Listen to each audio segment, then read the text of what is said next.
सेठ लगनदास जी के जीवन की बगिया फलहीन थी। कोई ऐसा मानवीय, आध्यात्मिक या चिकित्सात्मक प्रयत्न न था जो उन्होंने न किया हो। यो शादी में एक पत्नीव्रत के कायल थे, मगर जरूरत और आग्रह से विवश होकर एक दो नहीं 5 शादियां की, यहां तक कि उम्र के 40 साल गुजर गए और अंधेरे घर में उजाला न हुआ। बेचारे बहुत रंजीदा रहते। ये धन संपत्ति, ये ठाट बाट, ये वैभव और यह ऐश्वर्य क्या होंगे? मेरे बाद इनका क्या होगा? कौन इनको भोगेगा? ये ख्याल बहुत अफसोसनाक था।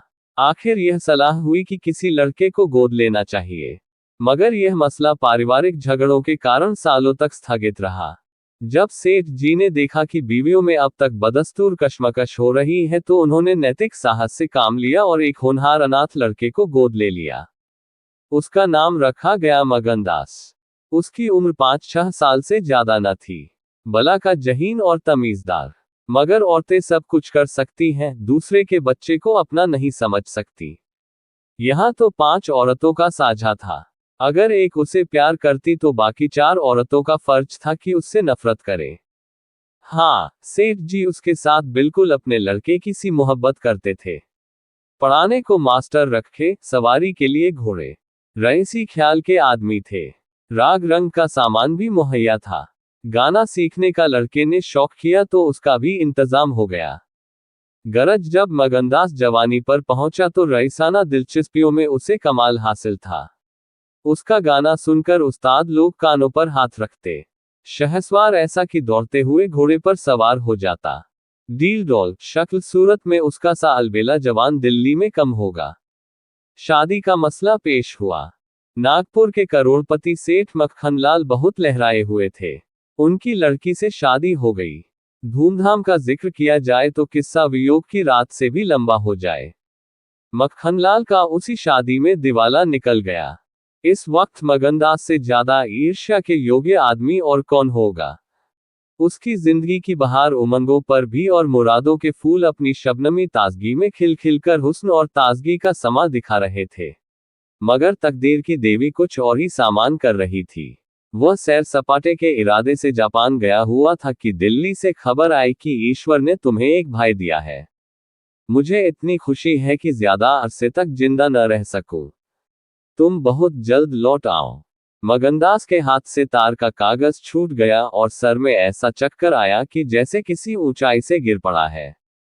मगनदास का किताबी ज्ञान बहुत कम था, मगर स्वभाव की सज्जनता से वह खाली हाथ न था। हाथों की उदारता ने, जो समृद्धि का वरदान है, हृदय को भी उदार बना दिया था।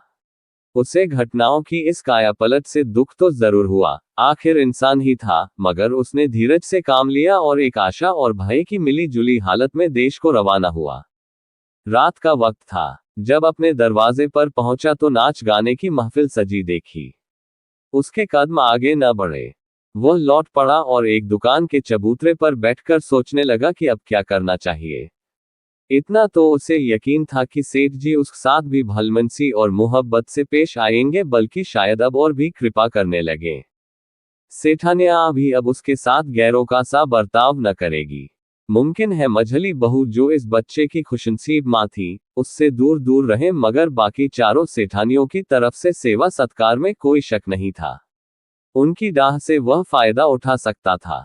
उसके स्वाभिमान ने ये गवारा न किया कि जिस घर में मालिक की हैसियत से रहता था, उसी घर में अब एक आश्रित की हैसियत से जिंदगी बसर करे। उसने फैसला कर लिया कि सब यहाँ रहना न मुनासिब है, न मसलहत।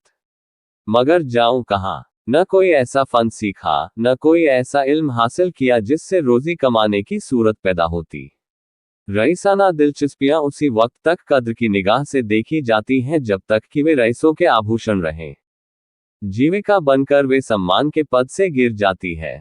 अपनी रोजी हासिल करना तो उसके लिए कोई ऐसा मुश्किल काम न था। किसी सेठ साहूकार के यहाँ मुनीम बन सकता था, किसी कारखाने की तरफ से एजेंट हो सकता था, मगर उसके कंधे पर एक भारी जुआ रखा हुआ था। उसे क्या करे? एक बड़े सेठ की लड़की जिसने लाड़ प्यार में परवरिश पाई, उससे ये कंगाली की तकलीफें क्यों कर झेली जाएंगी? क्या मक्खनलाल की लाडली बेटी एक ऐसे आदमी के साथ रहना पसंद करेगी जिसे रात की रोटी का भी ठिकाना नहीं? मगर इस फिक्र में अपनी जान क्यों खपाऊं?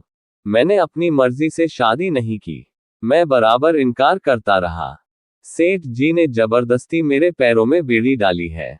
अब वही इसके जिम्मेदार है, मुझसे कोई वास्ता नहीं। लेकिन जब उसने दोबारा ठंडे दिल से इस मसले पर गौर किया तो बचाव की कोई सूरत नजर न आई। आखिरकार उसने यह फैसला किया कि पहले नागपुर चलूं, जरा उन महारानी के तौर तरीके को देखूं, बाहर ही बाहर उनके स्वभाव की, मिजाज की जांच करूं। उस वक्त तय करूंगा कि मुझे क्या करके चाहिए। अगर रईसी की बू उनके दिमाग से निकल गई है और मेरे साथ रूखी रोटियां खाना उन्हें मंजूर है, तो इससे अच्छा फिर और क्या। लेकिन अगर वह अमीरी ठाट बाट के हाथों बिकी हुई है तो मेरे लिए रास्ता साफ है। फिर मैं हूं और दुनिया का गम। ऐसी जगह जाऊं जहां किसी परिचित की सूरत सपने में भी न दिखाई दे। गरीबी की जिल्लत नहीं रहती, अगर अजनबियों में जिंदगी बसर की जाए। ये जानने पहचानने वालों की कनखियां और कनबत्तियां हैं जो गरीबी को यंत्रणा बना देती हैं। इस तरह दिल में जिंदगी का नक्शा बनाकर मगनदास अपनी मर्दाना हिम्मत के भरोसे पर नागपुर की तरफ चला, उस मल्लाह की तरह जो किश्ती और पाल के बगैर नदी की उमड़ती हुई लहरों में अपने को डाल दे।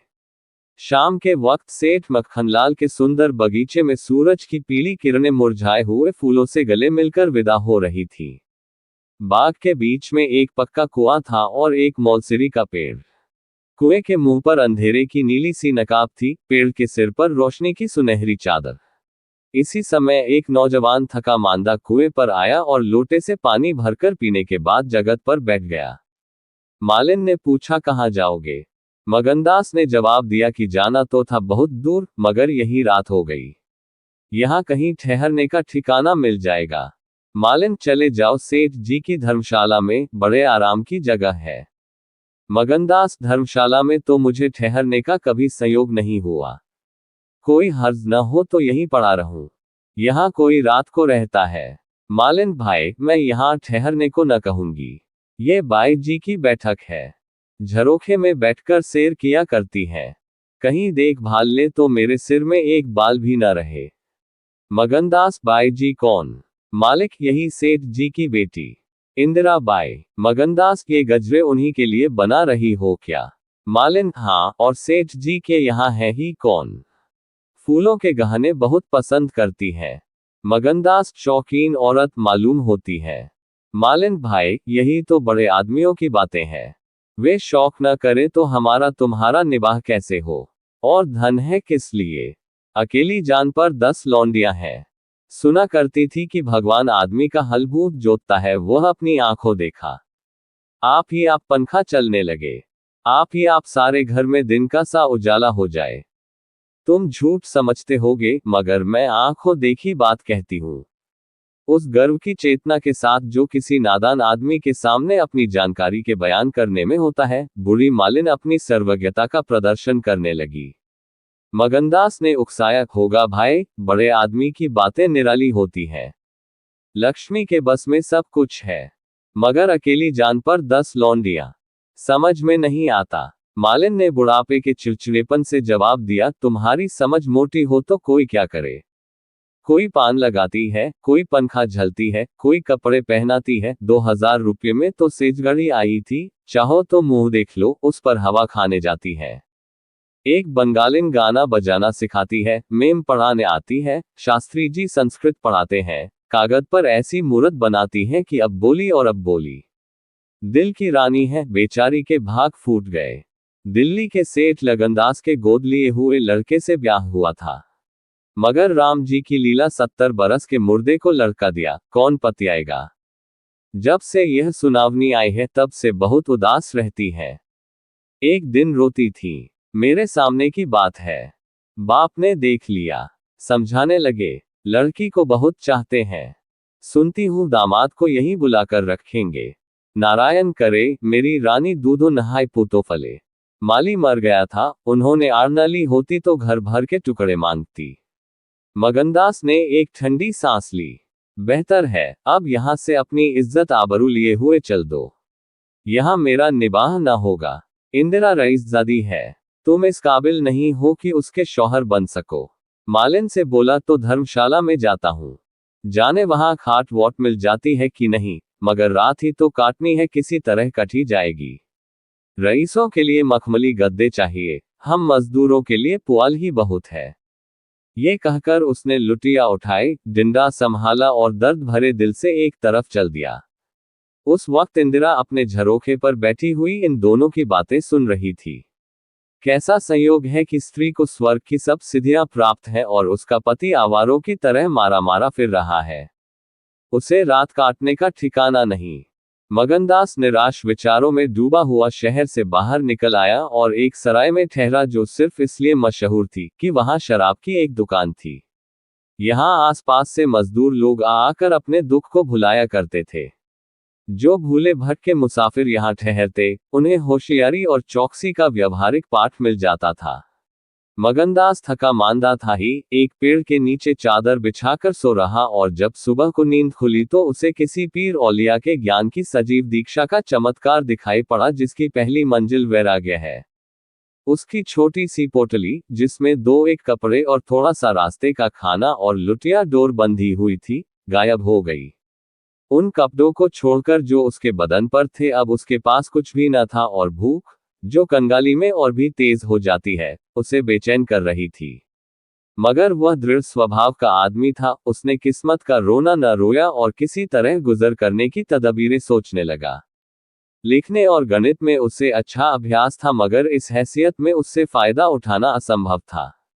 उसने संगीत का बहुत अभ्यास किया था। किसी रसिक रईस के दरबार में उसकी कद्र हो सकती थी, मगर उसके पुरुषोचित अभिमान ने इस पेशे को अख्तियार करने इजाजत न दी। हाँ, वह आला दर्जे का घुड़सवार था और यह फन मजे में पूरी शान के साथ उसकी रोजी का साधन बन सकता था। ये पक्का इरादा करके उसने हिम्मत से कदम आगे बढ़ाए। ऊपर से देखने पर यह बात यकीन के काबिल नहीं मालूम होती मगर वह अपना बोझ हल्का हो जाने से इस वक्त बहुत उदास नहीं था।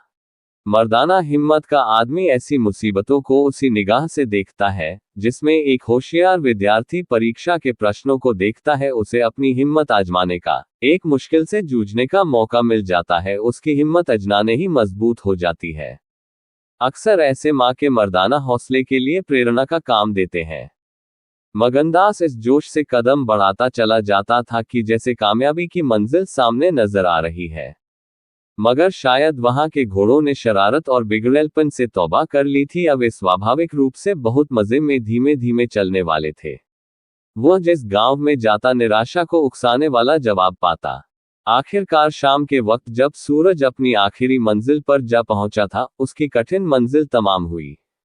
नागरघाट के ठाकुर अटल सिंह ने उसकी चिंता को समाप्त किया।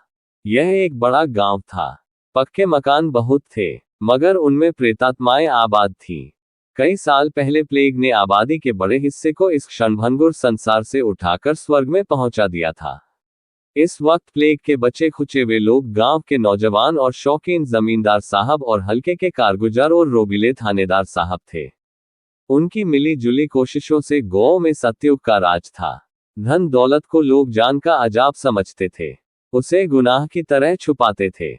घर घर में रुपये रहते हुए लोग कर्ज ले लेकर खाते और फटेहालों की तरह रहते थे। इसी में निबाह था। काजल की कोठरी थी, सफेद कपड़े पहनना उन पर धब्बा लगाना था। हुकूमत और जबरदस्ती का बाजार गर्म था। अयरों के यहाँ आजन के लिए भी दूध न था। थाने में दूध की नदी बहती थी। मवेशी खाने के मुहर्रिर दूध की कुल्लियां करते थे। इसी अंधेर नगरी को मगनदास ने अपना घर बनाया। ठाकुर साहब ने असाधारण उदारता से काम लेकर उसे रहने के लिए एक मकान भी दे दिया, जो केवल बहुत व्यापक अर्थों में मकान कहा जा सकता था। इसी झोपड़ी में वह 1 हफ्ते से जिंदगी के दिन काट रहा है। उसका चेहरा जर्द है और कपड़े मैले हो रहे हैं, मगर ऐसा मालूम होता है कि उस अब इन बातों की अनुभूति ही नहीं रही। जिंदा है मगर जिंदगी रुखसत हो गई है। हिम्मत और हौसला मुश्किल को आसान कर सकते हैं, आंधी और तूफान से बचा सकते हैं, मगर चेहरे को खिला सकना उनके सामर्थ्य से बाहर है। टूटी हुई नाव पर बैठकर मल्हार गाना हिम्मत का काम नहीं, हिमाकत का काम है।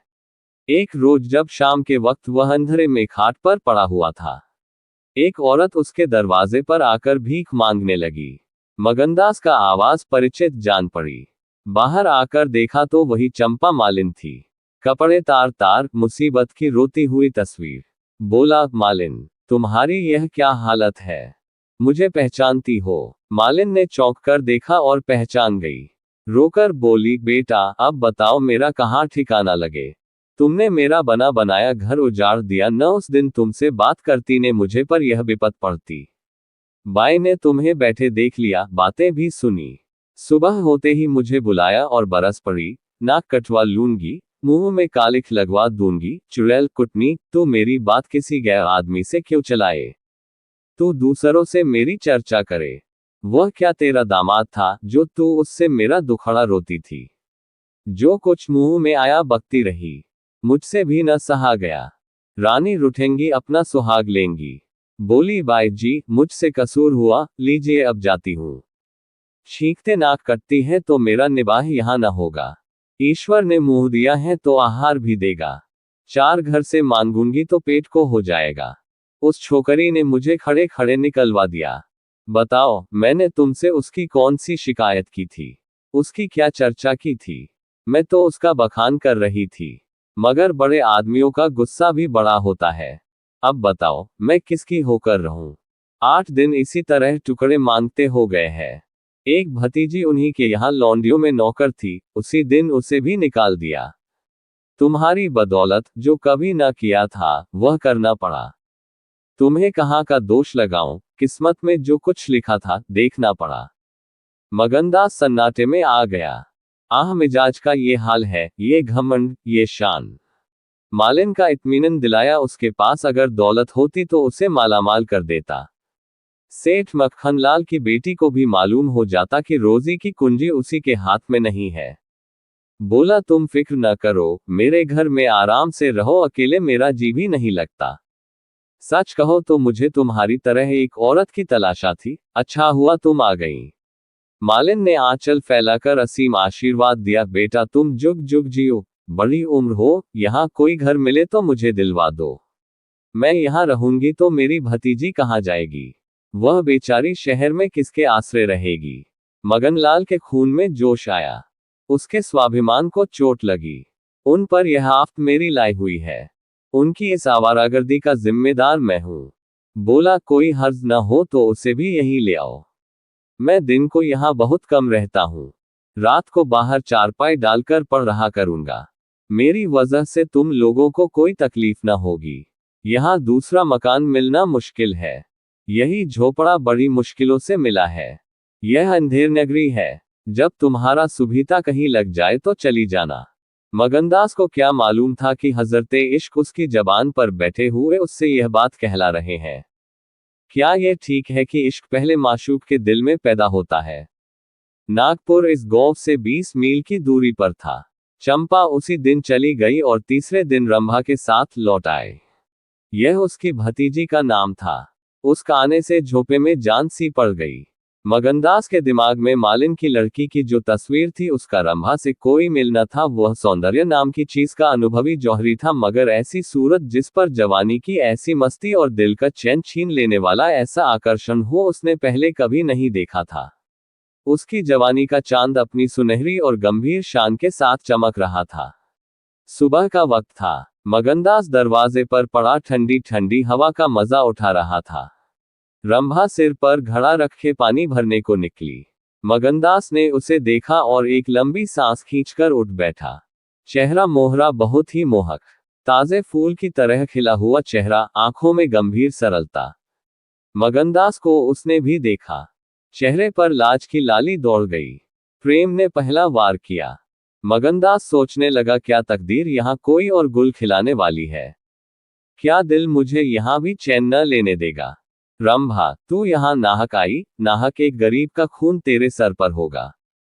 मैं तो अब तेरे हाथों बिक चुका, मगर क्या तू भी मेरी हो सकती है? लेकिन नहीं, इतनी जल्दबाजी ठीक नहीं। दिल का सौदा सोच समझकर करना चाहिए। तुमको अभी जब्त करना होगा। रंभा सुंदरी है, मगर झूठे मोती की आब और ताब उसे सच्चा नहीं बना सकती। तुम्हें क्या खबर कि उस भोली लड़की के कान प्रेम के शब्द से परिचित नहीं हो चुके हैं? कौन कह सकता है कि उसके सौंदर्य की वाटिका पर किसी फूल चुनने वाले के हाथ नहीं पड़ चुके हैं?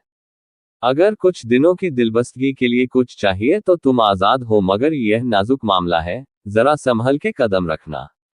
पेशेवर जातों में दिखाई पड़ने वाला सौंदर्य अक्सर नैतिक बंधनों से मुक्त होता है।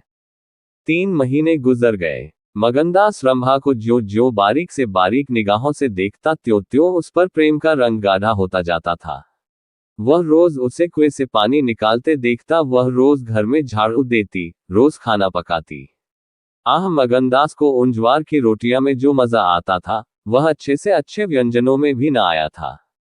उसे अपनी कोठरी हमेशा साफ सुथरी मिलती।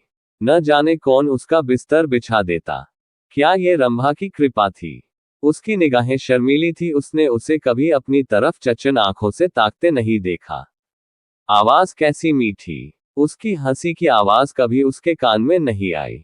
अगर मगनदास उसके प्रेम में मतवाला हो रहा था तो कोई ताज्जुब की बात नहीं थी। उसकी भूखी निगाहें बेचैनी और लालसा में डूबी हुई हमेशा रंभा को ढूंढा करती। वह जब किसी गांव को जाता तो मीलों तक उसकी जिद्दी और बेताब आंखें मुड़ मुड़कर झोपड़े के दरवाजे की तरफ आती। उसकी ख्याति आसपास फैल गई थी, मगर उसके स्वभाव की सरलता और उदारहृदयता से अक्सर लोग अनुचित लाभ उठाते थे। इंसाफसंद लोग तो स्वागत सत्कार से काम निकाल लेते और जो लोग ज्यादा समझदार थे वे लगातार तकाजों का इंतजार करते। चूंकि मगनदास इस फन को बिल्कुल नहीं जानता था, बावजूद दिन रात की दौड़ धूप के गरीबी से उसका गला न छूटता। जब वह रंभा को चक्की पीसते हुए देखता तो गेहूं के साथ उसका दिल भी पिस जाता था। वह कुएं से पानी निकालती तो उसका कलेजा निकल आता। जब वह पड़ोस की औरतों के कपड़े सीती तो कपड़ों के साथ मगनदास का दिल छिद जाता। मगर कुछ बस था न काबू। मगनदास की हृदयभेदी दृष्टि को इसमें तो कोई संदेह नहीं था कि उसके प्रेम का आकर्षण बिल्कुल बेअसर नहीं है, वरना रंभा की उन वफा से भरी हुई खातिरदारियों की तुक वह कैसे बिठाता। वफा ही वह जादू है, रूप के गर्व का सिर नीचा कर सकता है। मगर प्रेमिका के दिल में बैठने का मादा उसमें बहुत कम था। कोई दूसरा मनचला प्रेमी अब तक अपने वशीकरण में कामयाब हो चुका होता, लेकिन मगनदास ने दिल आशिक का पाया था और जबान माशूक की। एक रोज शाम के वक्त चंपा किसी काम से बाजार गई हुई थी और मगनदास हमेशा की तरह चारपाई पर पड़ा सपने देख रहा था। रंभा अद्भुत छटा के साथ आकर उसके सामने खड़ी हो गई। उसका भोला चेहरा कमल की तरह खिला हुआ था और आंखों से सहानुभूति का भाव झलक रहा था। मगनदास ने उसकी तरफ पहले आश्चर्य और फिर प्रेम की निगाहों से देखा और दिल पर जोर डालकर बोला, आओ रंभा, तुम्हें देखने को बहुत दिन से आंखें तरस रही थी।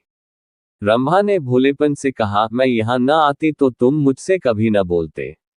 मगनदास का हौसला बढ़ा, बोला, बिना मर्जी पाए तो कुत्ता भी नहीं आता। रंभा मुस्कुराई, कली खिल गई, मैं तो आप ही चली आई।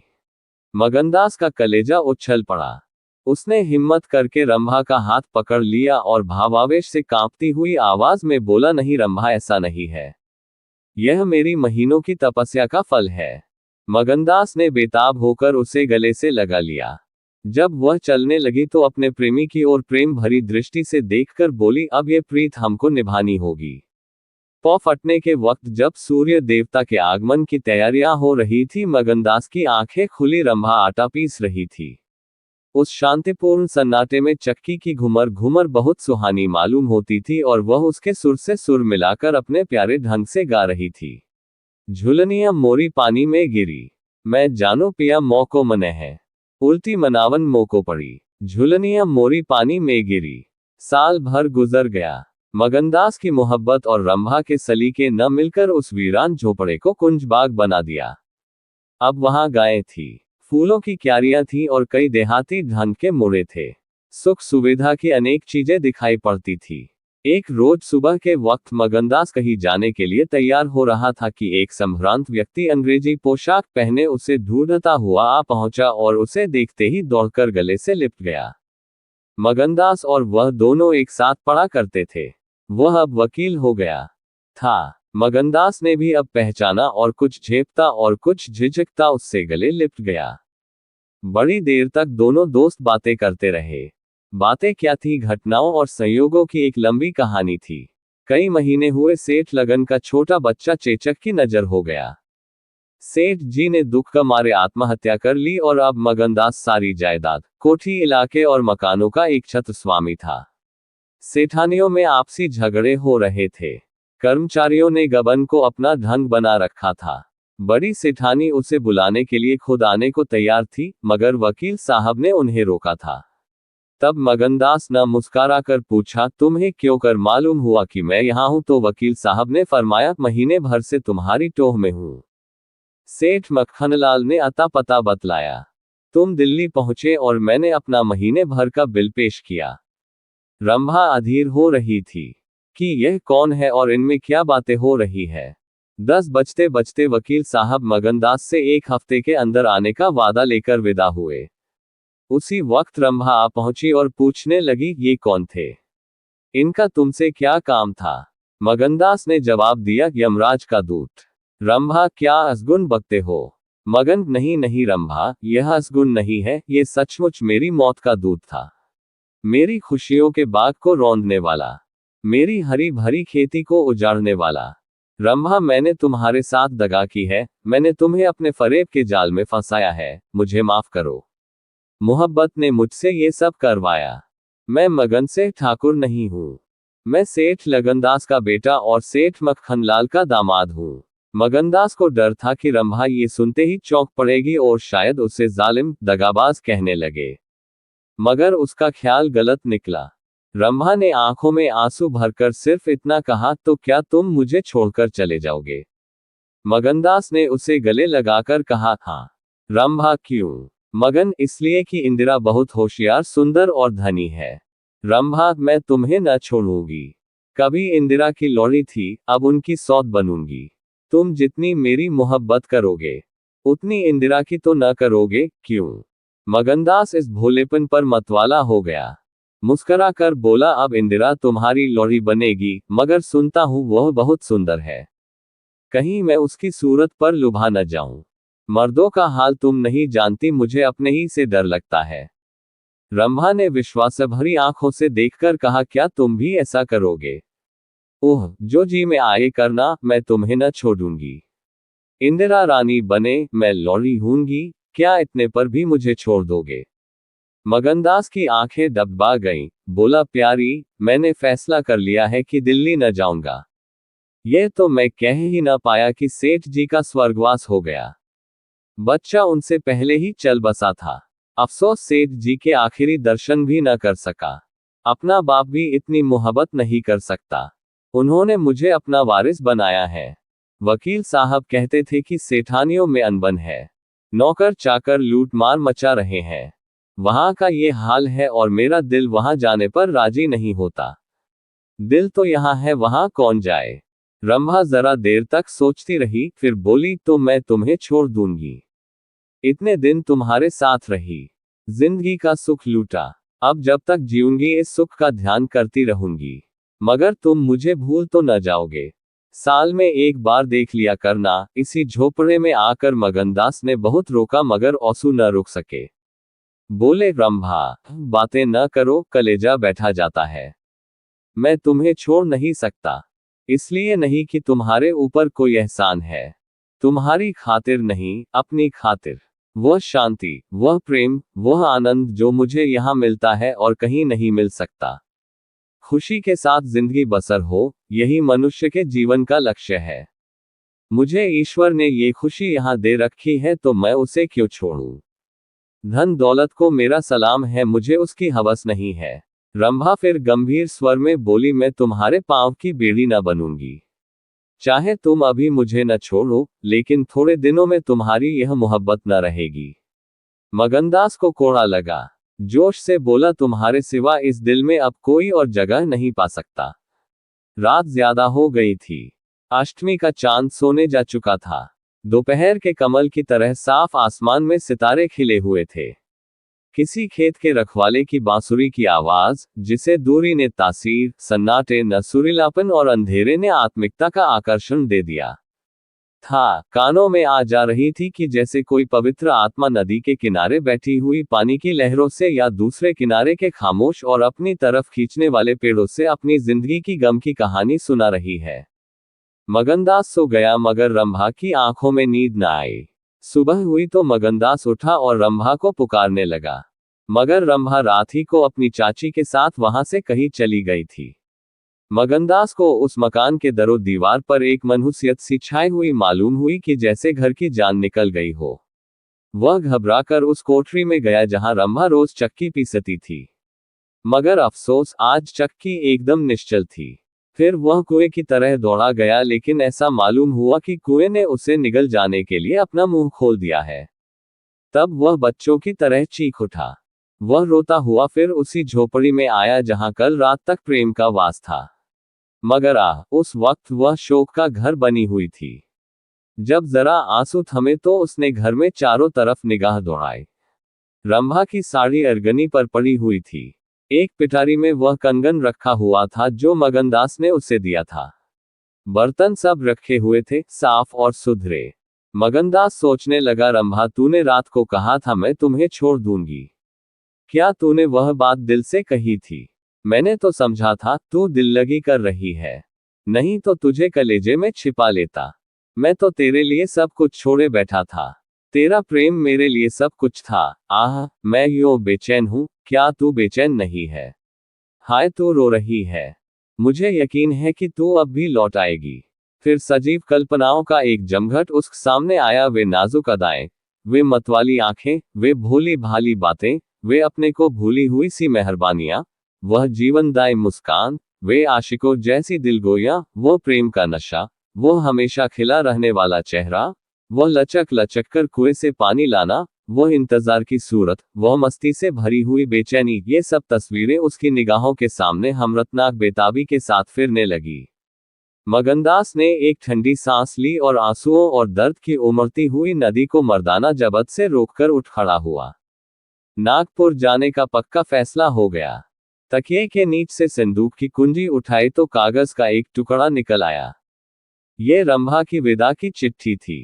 प्यारे, मैं बहुत रो रही हूं, मेरे पैर नहीं उठते, मगर मेरा जाना जरूरी है। तुम्हें जगाऊंगी तो तुम जाने ना दोगे। आह, कैसे जाऊं, अपने प्यारे पति को कैसे छोड़ूं? किस्मत मुझसे यह आनंद का घर छुड़वा रही है। मुझे बेवफा न कहना, मैं तुमसे फिर कभी मिलूंगी। मैं जानती हूं कि तुमने मेरे लिए ये सब कुछ त्याग दिया है, मगर तुम्हारे लिए जिंदगी में बहुत कुछ उम्मीदें हैं। मैं अपनी मोहब्बत की धुन में तुम्हें उन उम्मीदों से क्यों दूर रखूं? अब तुमसे जुदा होती हूं, मेरी सुध मत भूलना। मैं तुम्हें हमेशा याद रखूंगी। यह आनंद के दिन कभी न भूलेंगे। क्या तुम मुझे भूल सकोगे? तुम्हारी प्यारी रंभा। मगनदास को दिल्ली आए हुए 3 महीने गुजर चुके हैं। इस बीच उसे सबसे बड़ा जो निजी अनुभव हुआ वह ये था कि रोजी की फिक्र और धंधों की बहुतायत से उमड़ती हुई भावनाओं का जोर कम किया जा सकता है।